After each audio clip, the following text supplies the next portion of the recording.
Bonjour, l'essentiel de ce qu'il faut savoir sur la fonction inverse. Pour tracer l'allure de 1 sur x, on va calculer quelques images. L'image de 1, c'est 1 que l'on va placer. Ensuite, l'image de 2, c'est 1 demi. On la place également. L'image de 3 et 4, pas de problème, on obtient un tiers et un quart. On va maintenant regarder ce qui se passe entre 0 et 1 en calculant l'image de 1 demi. Combien de fois on met 1 demi dans 1? 2 fois. De même pour un tiers et un quart. Combien de fois on met un tiers dans 1? 3 fois. Pour un quart, on obtient 4.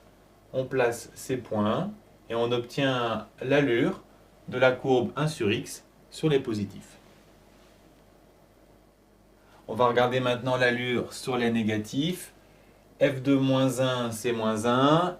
f de moins 2, c'est moins 1,5, et ainsi de suite. En fait, on obtient les mêmes résultats que précédemment au signe près, ce qui nous donne ces 4 points. Ensuite, f de moins 1,5, ça sera la même chose que f de 1,5 au signe près. Donc 1 sur 1,5, on a vu, c'est 2, donc on aura moins 2. De même pour moins 1 tiers et moins 1 quart, ce qui nous donne ces 3 autres points et l'allure de la courbe. On peut remarquer que sur les négatifs, elle est symétrique à la courbe sur les positifs par rapport à l'origine du repère. Si on observe l'allure, on peut s'apercevoir que plus on s'approche de 0, plus on a des nombres grands dans les négatifs ici, et de même de l'autre côté, plus on s'approche de 0, plus on a des nombres grands dans les positifs.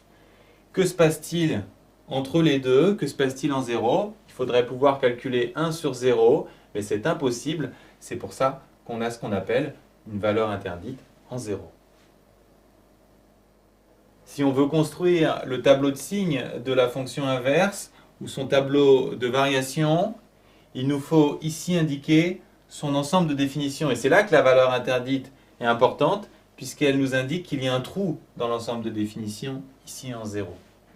Donc on indique l'ensemble de définitions. On voit que sur les négatifs, on est toujours sous l'axe des abscisses, donc on est négatif. En 0, on indique la valeur interdite par une double barre. Et sur les positifs, on voit qu'on est toujours au-dessus de l'axe, donc toujours positif.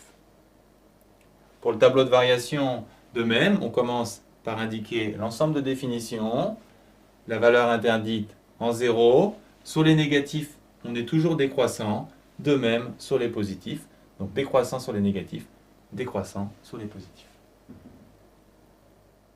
On va maintenant chercher des antécédents de la fonction inverse. Par exemple, l'antécédent de 5. On cherche pour quelle valeur de x la fonction vaut 5. La fonction, c'est 1 sur x. Comment faire pour résoudre cette équation? En fait, le x est en bas, on veut le remonter. Pour ça, on va tout simplement prendre l'inverse à gauche et de même à droite, ce qui nous donne x égale 1/5. De même, avec une valeur négative, on prend l'inverse de chacun des membres à gauche et à droite, ce qui se simplifie en x égale moins 1/7.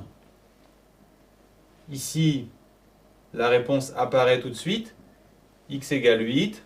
Ici, même principe, on prend l'inverse, on obtient donc x à gauche et de l'autre côté, 4 tiers. Enfin, 1 sur x égale 0. C'est important de constater que c'est impossible. Pourquoi cette équation n'a pas de solution? On l'a vu dans le cours sur les équations, une fraction est nulle seulement si le haut est nul. Donc ici, c'est impossible puisque le haut vaut 1. Alors, finalement, quand on cherche des antécédents, on peut retenir qu'il n'y en a pas pour 0, on vient de le voir, et dans tous les autres cas, il y en a un seul. On peut aussi remarquer que pour l'obtenir, on a à chaque fois pris l'inverse. Finalement, qu'on calcule l'image ou l'antécédent par la fonction inverse, il suffit de prendre l'inverse.